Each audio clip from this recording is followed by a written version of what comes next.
عمران خان صاحب نے ایک ٹائم دیا، انہوں نے کہا ہے کہ الٹی گنتی شروع ہو چکی ہے اور 60 دن ہیں حکومت کے پاس، آخری 60 دن یعنی مئی، جون اور جولائی کا مہینہ کافی امپورٹنٹ تصور کیا جا رہا ہے، اور اسی لیے عمران خان صاحب بڑے کانفیڈنٹ کے ساتھ یہ بات کر رہے ہیں، پورے اعتماد ہیں، پر امید ہیں کہ ان کی جو سٹرگل ہے اور ان کی جو حق اور سچ کی آواز ہے وہ ضرور سنی جائے گی، اور اس کو ضرور وکٹری نصیب ہوگی، فتح نصیب ہوگی۔ اس کے ساتھ ساتھ کچھ چیزیں آپ کے سامنے رکھتا ہوں کہ کل قومی اسمبلی میں ایک ایسی بحث چل پڑی کہ ایک معمول کے مطابق D G I S P R کی پریس کانفرنس کا جواب دیا پاکستان تحریک انصاف نے اور اس کو ریجیکٹ کر دیا، لیکن اس کا جواب خواجہ آصف صاحب میدان میں آئے وزیر دفاع کے طور پر، وہ وزیر دفاع کے طور پہ کم اور نون لیگ کے ترجمان زیادہ لگ رہے تھے، کیونکہ اس وقت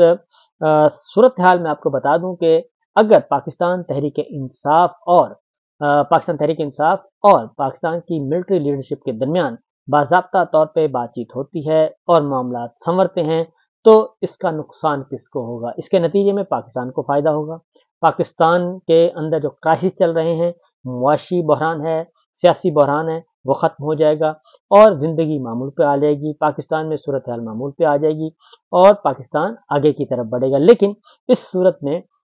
پنجاب کی حکومت فارم 47 کی مریم سرکار کی بھی چھٹی ہو جائے گی، نواز شریف صاحب کی سرکار جو ہے مرکز میں شہباز شریف صاحب کی، اس کی بھی چھٹی ہو جائے گی، اور یا تو ان ہاؤس تبدیلی فارم 47 کے تحت سب کچھ واپس کرنا پڑے گا، فارم 47 واپس کرنا پڑیں گے، فارم 47 والوں کو اقتدار دینا پڑے گا، ادروائز فریش الیکشن کی طرف جانا پڑے گا۔ تو یہ ساری صورتحال جو ہیں یہ نون لیگ کے بالکل خلاف ہیں اور نون لیگ کو سوٹ نہیں کرتی، اسی لیے کل خواجہ آصف نے جو بہت ہی ذاتی حملے کیے اور وہ اس معاملے میں لوز ٹاک کرنے میں، بیہودہ گفتگو کرنے میں ان کا کوئی ثانی نہیں ہے، اور ان کے خلاف کیس بھی فائل ہو چکا ہے، ڈاکٹر شیریں مزاری بھی ان کے خلاف کیس فائل کر چکی تھیں جب ان کے ذات کے بارے میں نازیبہ گفتگو کی تھی۔ تو بہرحال وہ صرف یہی نہیں بلکہ اس سے پہلے بھی خواتین جو ہیں قومی اسمبلی کی اراکین، خواجہ آصف صاحب ان کے بارے میں اس طرح کی گفتگو کرتے رہتے ہیں۔ میں ان خواتین کے نام نہیں گنوانا چاہتا جن کے بارے میں،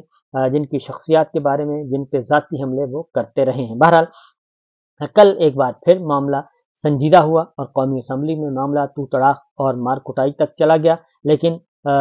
بہت سارے دیگر ارکان نے، حکومتی ارکان نے بیچ بچاؤ کروایا اور معاملات کو رفع دفع کروایا۔ پاکستان پیپلز پارٹی اس معاملے میں بالکل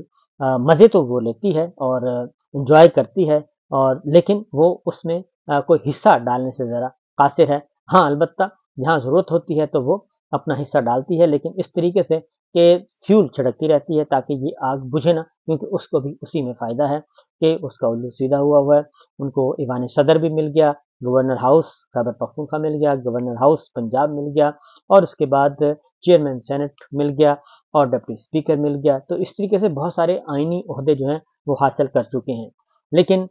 اس وقت کی سچویشن یہ ہے، یہ تو ہے ایک طرف معاملات چل رہے ہیں، کیونکہ یہ مرکز کی بات کر رہا ہوں، پاکستان کی بات کر رہا ہوں، پاکستان کے اندر کی بات کر رہا ہوں، کشمیر کی بات میں نے ابھی تک نہیں چھیڑی۔ اس کی وجہ یہ ہے کہ یہ جنگ، یہ جو آگ ہے یہ کشمیر تک بھی پھیل چکی ہے۔ لائیو سیشن میں ساری ڈیٹیلز بتا چکا ہوں، اب میں ریپیٹ نہیں کروں گا، لیکن وہاں کے حالات بھی بہت ہی زیادہ خراب ہیں اور کمانڈوز اترے ہوئے ہیں، کمانڈوز آ چکے ہیں اور رینجرز جا چکی ہے، اس لیے پیراملٹری فورسز وہاں پہ جا چکی ہیں اور وہاں پہ حالات کشیدہ ہیں۔ دوسری جانب ہم نے دیکھا کہ گزشتہ رات جو ہے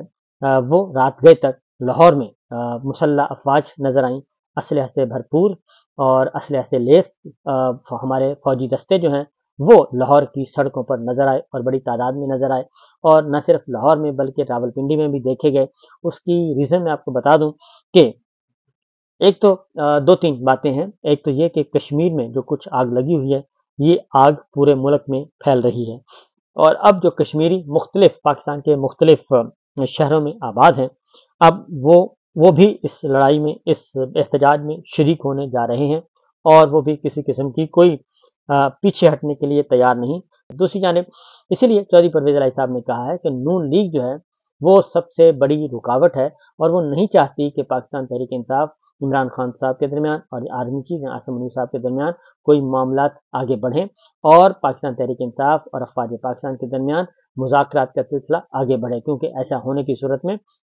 جو نقصان ہے جیسے کہ میں نے آپ کو بتایا وہ نون کا ہے اور میم کا ہے اور شین کا ہے، سب کے ہاتھ سے سب کچھ نکل جائے گا اور اصل حقداروں کو اقتدار مل جائے گا۔ اور یہ سچویشن صرف یہاں تک نہیں ہے بلکہ پاکستان تحریک انصاف کو کچلنے میں زرداری صاحب پیپلز پارٹی بھی برابر کی شریک ہے، اور وہ اس کی پالیسی مختلف ہے، اس کا انداز مختلف ہے، وہ ذرا بہت ہی باریک طریقے سے واردات کرتے ہیں۔ ابھی پاکستان تحریک انصاف نے جہاں بھی جلسہ کرنا ہو اسے جلسہ کرنے کی اجازت نہیں دی جاتی، اور اگر وہ جلسہ کرتی ہے تو اس پہ دفعہ 144 کے مقدمات درج شروع ہو جاتے ہیں ان کے رہنماؤں پہ، اور بڑے پیمانے پہ گرفتاریاں شروع ہو جاتی ہیں۔ سندھ حکومت بھی اس میں برابر کی شریک ہے، اور سندھ حکومت بھی پاکستان تحریک انصاف کو جلسے کی اجازت نہیں دیتی۔ کل ایک خبر میں آپ کے ساتھ شیئر کر لیتا ہوں کہ کل پاکستان تحریک انصاف کی طرف سے جلسے کی اجازت کے لیے درخواست پر سندھ ہائی کورٹ میں سماعت ہوئی، اور سندھ ہائی کورٹ نے محکمہ داخلہ اور ڈپٹی کمشنر کی رپورٹ جو ہے وہ مسترد کر دی، اور سندھ ہائی کورٹ نے متعلقہ اداروں کو پاکستان تحریک انصاف کی درخواست پر 10 دن میں فیصلہ کرنے کا حکم دیا، اور انہوں نے کہا کہ آپ ان پر مکمل پابندی لگانا چاہتے ہیں تو لائیں درخواست، ہم اس کو دیکھ لیں گے، لیکن یہ نہیں ہو سکتا کہ آپ پاکستان تحریک انصاف کے ساتھ ایک سیاسی جماعت کے ساتھ ایلینز جیسا سلوک کریں، اجنبیوں جیسا سلوک کریں جیسا کہ وہ پاکستان کے شہری ہی نہیں ہیں۔ یہ chief justice Sindh high court نے کہا۔ انہوں نے کہا کہ قانون اجازت دے گا تو فوری پابندی لگانے کا حکم دے دیں گے، آپ لے کر تو آئیں کہ آپ کے پاس پاکستان تحریک انصاف کے بارے میں کیا ہے۔ ادارے بیٹھ گئے، جلسہ کیسے روکا جائے، دوسرا جلسہ ہوا سب سو رہے تھے۔ انہوں نے کہا کہ ایک طرف پی ٹی آئی کو جلسے کی اجازت نہیں ہے، دوسری طرف تمام جلسے ہو رہے ہیں۔ ایک طرف پی ٹی آئی جلسہ کرتی ہے تو تمام ادارے جاگ جاتے ہیں، اور دوسری کوئی جماعت جلسہ کرتی ہے تو تمام ادارے سوئے ہوتے ہیں۔ ایسے کون سے دہشت گرد ہیں جو ان پر حملہ آور ہونا چاہتے ہیں، یعنی کہ جو پی ٹی آئی پہ حملہ کرنا چاہتے ہیں باقی کسی پہ بھی نہیں کرتے؟ ایسے کون سے دہشت گرد ہیں؟ جب سے ملک بنا ہے یہی سنتے آ رہے ہیں کہ ملک خطرے میں ہے، چیف جسٹس صاحب نے کہا، اور انہوں نے کہا کہ ایک ہی دفعہ نکل آئیں اس خطرے سے، اور مہذب بننا چاہتے ہیں تو سب کے لیے ایک قانون بنائیں۔ دوسرے لوگ جلسہ کر کے گئے ہیں، اور اگر پی ٹی آئی کی باری آتی ہے تو کہتے ہیں اجازت نہیں۔ آپ کی اجازت کے بغیر کوئی کر سکتا ہے کچھ؟ چیف جسٹس صاحب نے پوچھا۔ ہم کسی پارٹی سے کچھ لینا دینا نہیں، اذان ہو رہی ہے، یہ بھی شہادت آ گئی ہے کہ ہم کسی سے کچھ نہیں لیتے، اور آپ بیٹھیں اور جائزہ لے کر ان کو جلسے کی اجازت دیں، ہمیں وہاں مت لے جائیں کہ ہمیں بہت سخت حکم دینا پڑے۔ اور یہ جو بچوں کی طرح رپورٹس دے رہے ہیں، فلاں نے یہ کہا اور فلاں نے یہ کہا، انہوں نے چیف جسٹس صاحب نے کہا کہ جو یہ رپورٹس دے رہے ہیں وہ سب عہدے پر نہیں رہیں گے، اور جلسے کی اجازت نہ دینے کا کوئی جواز نہیں ہے، اور ممکن ہو تو فریقین کی رضامندی سے متبادل مقام پر جلسے کی اجازت دی جائے۔ اور بہت آسان ہے عدلیہ کے خلاف بات کرنا، آپ سب ہیں اس کے پیچھے، چیف جسٹس نے سرکاری وکیل سے کہا۔ بہت آسان ہو گیا سوشل میڈیا پر عدلیہ کے خلاف مہم چلانا، آپ کام ایسے کریں کہ عدالت آپ کے خلاف فیصلہ نہ دے۔ کیا یہ خلائی مخلوق ہیں، ملک کے شہری نہیں ہیں پی ٹی آئی والے؟ یا ڈکلیئر کر دیں کہ یہ ایلینز ہیں اور یہ اس سیارے کے ہیں ہی نہیں، تو خلائی مخلوق ہیں، اس ملک کے شہری نہیں۔ بچہ جانتا ہے کہ کس کی لڑائی ہے اور کب تک آپ لوگ ایسے چلائیں گے۔ معاملات اس طرح سے نہیں چلتے، جلسہ کرنا ان کا حق ہے، ہرزہ رسائی کریں، قانون کے مطابق کارروائی کی جائے گی۔ 2 مئی کو جلسہ ہوا تھا، اس کی کیا رپورٹ تھی آپ کے پاس؟ آپ لوگ اس وقت کہاں تھے جب یہ جلسہ ہوا؟ چیف جسٹس عقیل عباسی صاحب نے کہا نالائکی چھلک رہی ہے اور اگلے 50 سال یہی چلے گا۔ کرفیو لگا دیں اور لوگوں کے گھروں تک راشن پہنچائیں، قومی مفاد وہی ہے جو وہ سمجھتے ہیں، یعنی کہ ہماری ملٹری اسٹیبلشمنٹ۔ تو لوگوں کا ہوتا ہے یا افراد کا؟ یہ انڈیا پاکستان کی جنگ کا معاملہ تو نہیں ہے۔ Chief justice Sindh high court نے یہ بات کہی، مطلب بڑا واضح ہے